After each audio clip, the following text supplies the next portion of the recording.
Hi, I'm Jimmy. Welcome to my channel. And here's where, well, I do whatever the hell I want.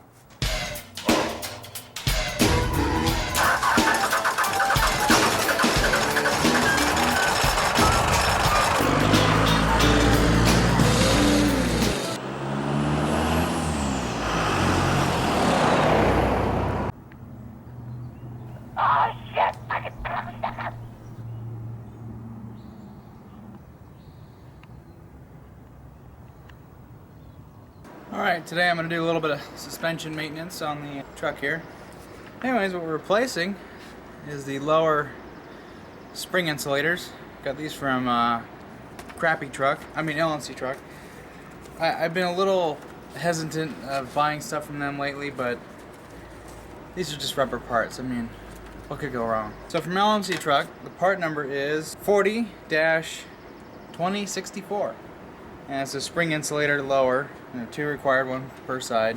I think I paid, $6.95 per. So all of a sudden done, 22 bucks after shipping. So these are what they look like. The ones that are in there now are ones actually popped out a little bit and it's all torn. And anyways, let's get started. So I've got it jacked up here decently, and this is where I've been jacking it up at usually when I work on this truck. Something like that.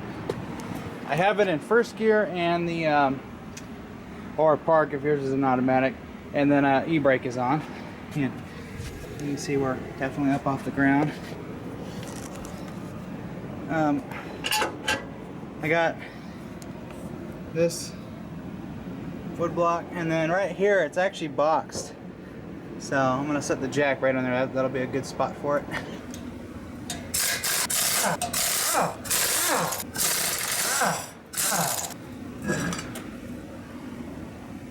going to take the center out because I'm going to try and... I've got another set that might fit in there.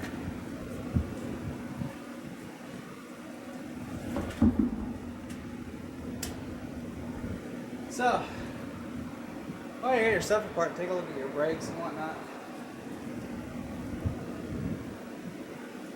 See what I mean? It's all squished under here now. It's just not happy. So, and it's all deteriorated.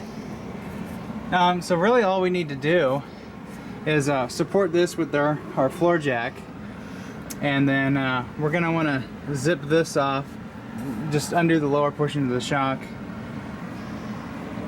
Or it might be easier, we can undo the nut on the top. I'll take a look at that.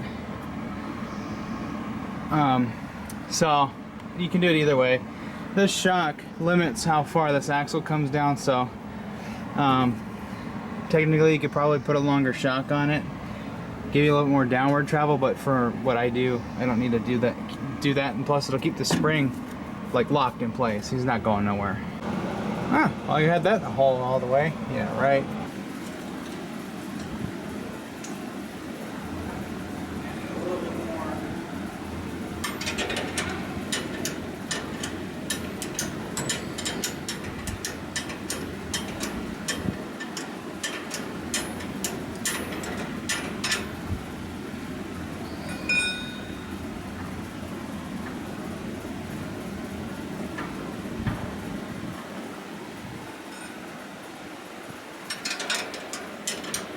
This far, I'm just going to take the nut off all the way.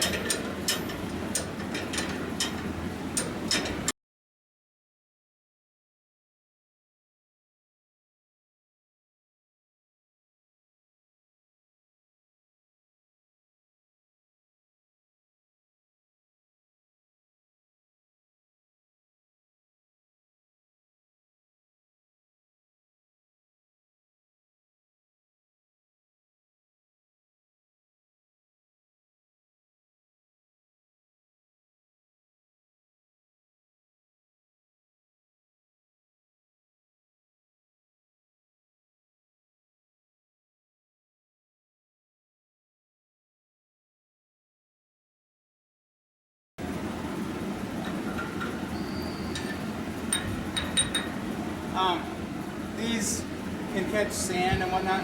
Clean these out and paint them.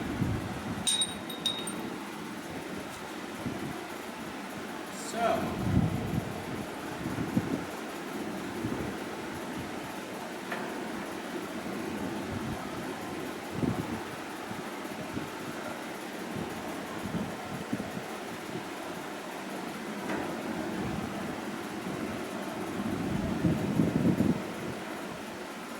Nice. Those fit beautifully. They're perfectly centered now. So now I'm going to line the spring up.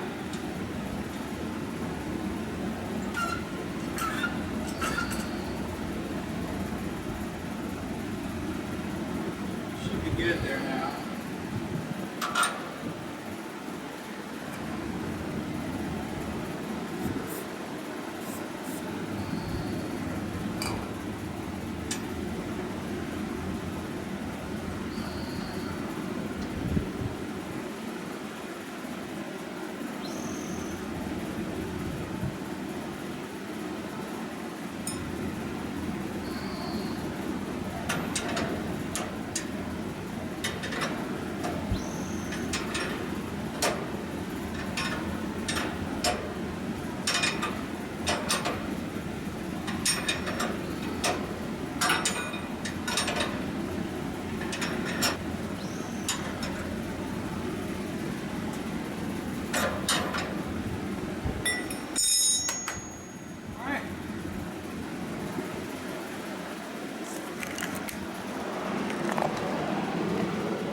There you go, that's what she, oh, sorry.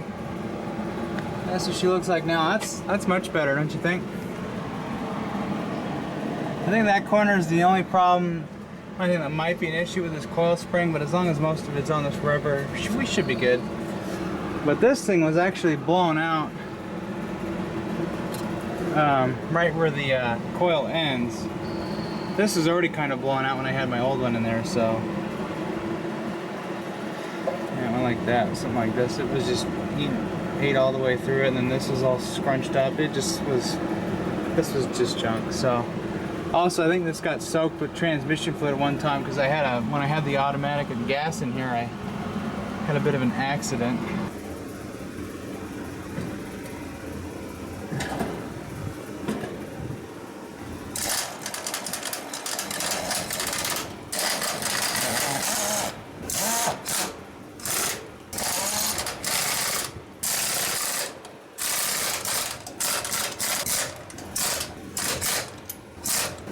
Also, before you get done here, just check for any play, and we're nice and tight on this side, steering wise too, bushings and whatnot, so we're doing good. I think the only thing I really need to do on this truck is get a steering alignment done.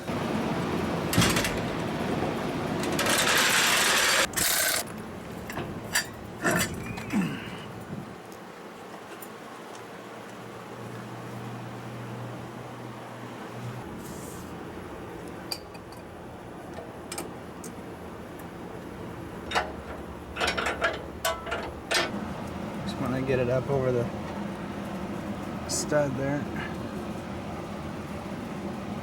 Actually, I can just pull it out from like that. Yeah, dry rotted. So with the spring set up like this, I apologize if the wind blows in the mic, but I folded this thing up like this, stuck it kind of in here, up over that guy,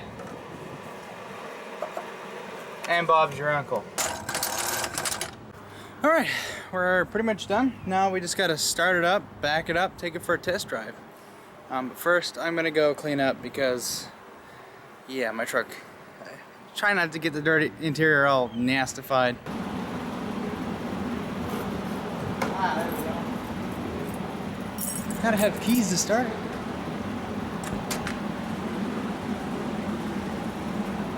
So let's take it for a test drive.